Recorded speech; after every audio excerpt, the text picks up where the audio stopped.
कितने हिडमा मारोगे घर घर से हिडमा निकलेगा। ये स्लोगन आपको याद है? अभी नवंबर की बात है 2025 की, जब ये स्लोगन कुछ स्टूडेंट्स जो थे मोस्टली जेएनयू के, वो आए और कॉमरेड हिडमा बोल रहे थे।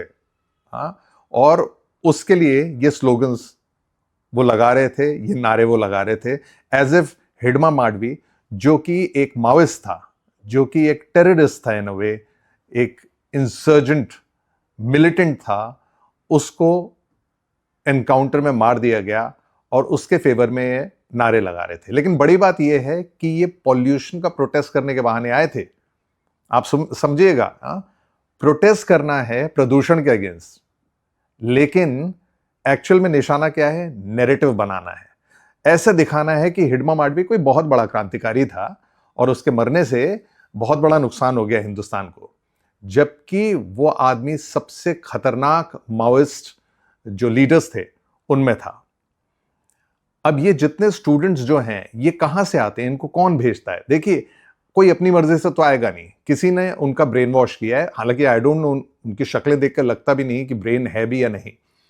तो इस पे ध्यान देना चाहिए, गवर्नमेंट को ध्यान देना चाहिए कि ये उगते कहां से हैं, ये नमूने निकल के कहां से आते हैं, किस बिल में छुपे हुए हैं, क्योंकि आगे और कोई हिडमा माडवी तैयार ना हो सके। क्योंकि इसी किस्म के किसी इंसान को अगर कोई बंदूक पकड़ा देगा तो वो कहीं भी जाके बंदूक चलाने लगेगा और उसको लगेगा कि वो दुनिया बदलने वाला है, लेकिन कुछ नहीं बदलने वाला। बंदूक के बल पे कुछ नहीं बदलता। हिडमा माडवी 20 साल तक वो सिक्योरिटी फोर्सेस की आंखों में धूल झोंकता रहा और सिक्योरिटी फोर्सेस का उसने कत्ल किया, उनके ऊपर हमले किए और ना जाने कितने पुलिस पर्सनल, सीआरपीएफ के जवान, न जाने कितने लोगों को मारा, कई 100 के लगभग लोगों को उसने मारा था। उसी तरह अभी लेटेस्ट ये है कि गणेश रोइक, जो कि हनुमंत नाम से और अलग अलग नामों से जाना जाता था, वो 40 साल से वो ऑपरेट कर रहा था, उसको कोई कुछ नहीं कर पाया, उसका कोई कुछ नहीं बिगाड़ पाया। There are list of Maoist elements जो ये करते आ रहे थे और उनका कुछ नहीं हो रहा था। लेकिन एक बात माननी पड़ेगी, ये इंडिया में, भारत में पिछले 50 साल में जब से ये नक्सल हिंसा और बाद में वो माओइस्ट मूवमेंट में बदल गए, मूवमेंट भी क्या था, माओइस्ट इंडिया का नुकसान करने लगे और इंडियंस को वो निशाने पे, इंडियन सिक्योरिटी पर्सनल्स को निशाने पे ले रहे थे। उसमें ये पिवटल चेंज है, ये बहुत बड़ा एक बदलाव देखने को मिल रहा है और ये credit goes to the current government और हमारी सिक्योरिटी फोर्सेस, जिन्होंने मिलके एक मेरे ख्याल से विल दिखाई है कि ये जो माओइस्ट नाम का ये जो भूत है, इसको अलग कर दिया जाए, इसको बिल्कुल जड़ों से इसको खत्म कर दिया जाए। होम मिनिस्टर अमित शाह ने ऐसा सिक्योरिटी पर्सनल्स को बोला था, फोर्सेस को बोला था कि मार्च 2026 तक एक भी माओइस्ट नहीं होना चाहिए और उसके लिए दो ही कंडीशन है, या तो वो खुद जो मुख्य धारा है, मेन स्ट्रीम सोसाइटी में शामिल हों, सरेंडर करें, जो क्राइम्स किए हैं उनकी सजा भुगतें और उसके बाद एक आम नागरिक की तरह अपना जीवन जिएं। और अगर वो उनको पसंद नहीं है तो फिर उनको खुराक दी जाए, उनका हैप्पी बर्थडे मनाया जाए। और गणेश वीक का तो हैप्पी बर्थडे मना दिया गया है, लेकिन इसके अलावा भी बहुत सारे ऐसे लोग हैं, ऐसे टॉप लीडर्स हैं जिनका हैप्पी बर्थडे मनाया गया है। लेकिन सबसे पहले समझने वाली बात यह है कि नक्सलाइट्स और माओइस्ट में डिफरेंस क्या है। देखिए, आमतौर पे माना जाता है नक्सल आंदोलन जो है, जो जिनको नक्सलाइट्स बोलते हैं, वो शुरू हुआ था 1967 में।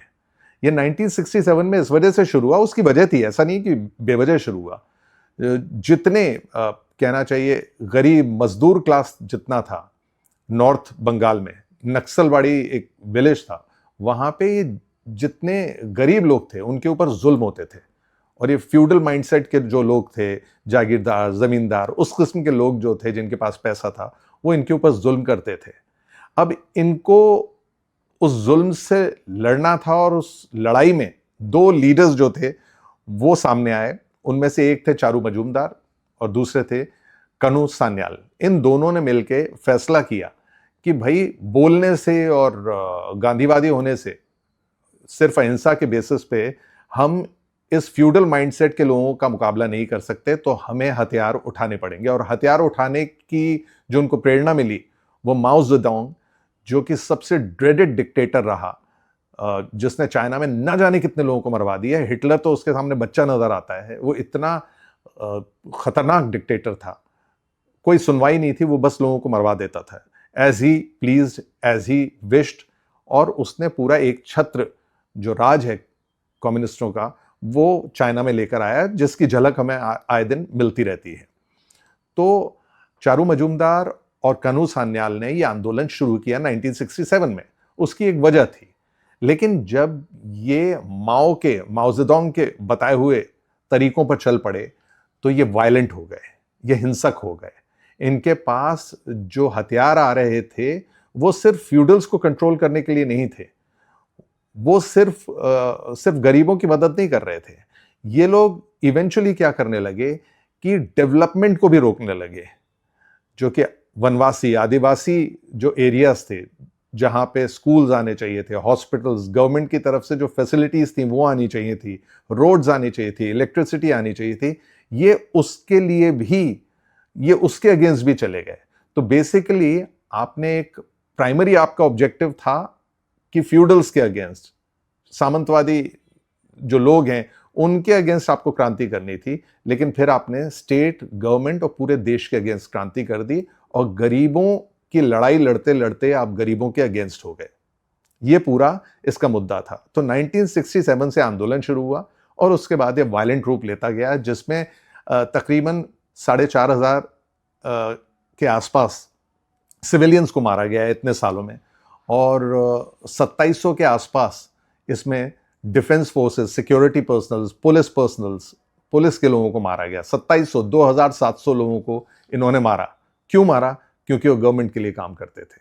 इसलिए नहीं कि वो डायरेक्टली इनका कुछ करने वाले थे, लेकिन घेर घेर के मारा गया। इसमें तो कई लीडर्स मरे हैं। तो अब जब मैं गणेश रोइक की बात करता हूं या मैं बात करता हूं हिडमा माडवी की, ये वही लोग हैं जिन्होंने विद्याचरण शुक्ल जैसे, महेंद्र कर्मा जो कि एक सीजन पॉलिटिशियन, कांग्रेस के पॉलिटिशियंस थे और ये ठीक ठाक लोग थे, इनको घेर के इन लोगों तक को मार दिया, इनके काफिले पे हमला किया, इन लोगों को भी मार दिया। तो मुझे लगता है हमारी सिक्योरिटी फोर्सेस, अमित शाह, हमारे होम मिनिस्टर साहब, करंट जो गवर्नमेंट है, उन्होंने जो विल दिखाई है पूरा ये माओइस्ट मूवमेंट, ये सो कॉल्ड नक्सल मूवमेंट खत्म करने में, ये काबिल तारीफ है। और मैं आपको बताता हूं किन किन लोगों को इन्होंने, जो हमारी फोर्सेज हैं, उन्होंने हैप्पी बर्थडे किन किन को बोल दिया है। तो नंबाला केशव राव जो कि आइडियोलॉग था, और ये सब पढ़े लिखे लोग हैं ज्यादातर इसमें से, हिडमा माडवी को छोड़ के। नंबाला केशव राव को इस साल उनका हैप्पी बर्थडे हो गया। गणेश रोइक का तो अभी हुआ है हाल में ही, उसके ऊपर 1 करोड़ का इनाम था। 40 साल से ऑपरेट कर रहा था, उसने न जाने कितने लोगों को मारा, इंक्लूडिंग कांग्रेस के लीडर्स को। बालकृष्ण नाम का एक माओइस्ट मिलिटेंट था, उसको ठिकाने लगाया। हिडमा माडवी, है ना, कितने हिडमा मारोगे, घर घर से हिडमा निकलेगा, घर घर से निकलेगा तो घर घर से मारेंगे। यही होगा, अगर आप बंदूक उठाएंगे देश के अगेंस्ट, स्टेट के अगेंस्ट, तो मारेंगे। और अगर आपको कोई दिक्कत है, आप चाहते हैं कि आपकी बात सुनी जाए, तो उसके लिए अलग अलग मंच मौजूद हैं, आप अपनी बात कहिए। डेमोक्रेसी है, डेमोक्रेसी का मजाक मत उड़ाइए, है ना। फिर मालेजुला कोटेश्वर राव, उनका भी हैप्पी बर्थडे मनाया गया। चेरुकुरी राजकुमार, इनको भी ठिकाने लगाया गया। ये वो लोग हैं जो पिछले 30, 40, 50 साल से पकड़ ही नहीं आ रहे थे और ये लगातार हमले करते जा रहे थे। अब आप बताइए, क्या ये पॉसिबल था या नहीं था? एक बार अगर विल हो, एक बार कुछ कर गुजरने पे उतरे सरकार, पुलिस, हमारी फोर्सेस, सब कुछ पॉसिबल है। तो ध्यान रखिए कि अगर आपको इस किस्म के क्रांतिकारी लोग दिखें जो ये कहते हैं कि बंदूक के बेसिस पे ही क्रांति आती है, वो सही नहीं है। बंदूक का उठाने का पर्पस होता है जब आपके अगेंस्ट कोई दुश्मन हो, और दुश्मन अंदर के लोग नहीं होते। आपका पड़ोसी आपका दुश्मन नहीं है, हो सकता है आपकी उससे बनती नहीं हो, लेकिन इसका मतलब ये नहीं है कि वो आपका दुश्मन हो।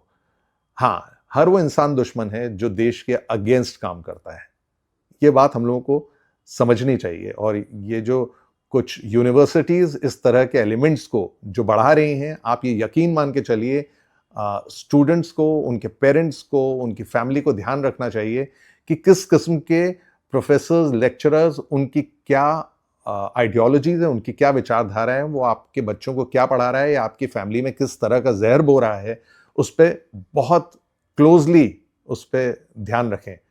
पढ़ाई का मतलब पढ़ाई होना चाहिए। पढ़ाई जिंदगी में आगे बढ़ने के लिए इस्तेमाल होती है। पढ़ाई का इस्तेमाल पॉलिटिक्स करने के लिए ना कीजिए।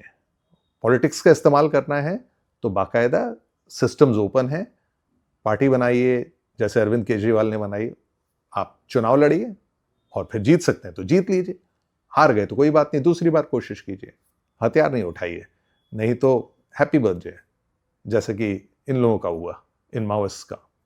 माओइस्ट खत्म हो जाएंगे मार्च 2026 तक। माओइज्म खत्म नहीं होगा, माओइस्ट खत्म हो जाएंगे और लोग उगते रहेंगे, लेकिन उगते रहेंगे तो डूबते भी रहेंगे। Happy birthday is going to be the final one.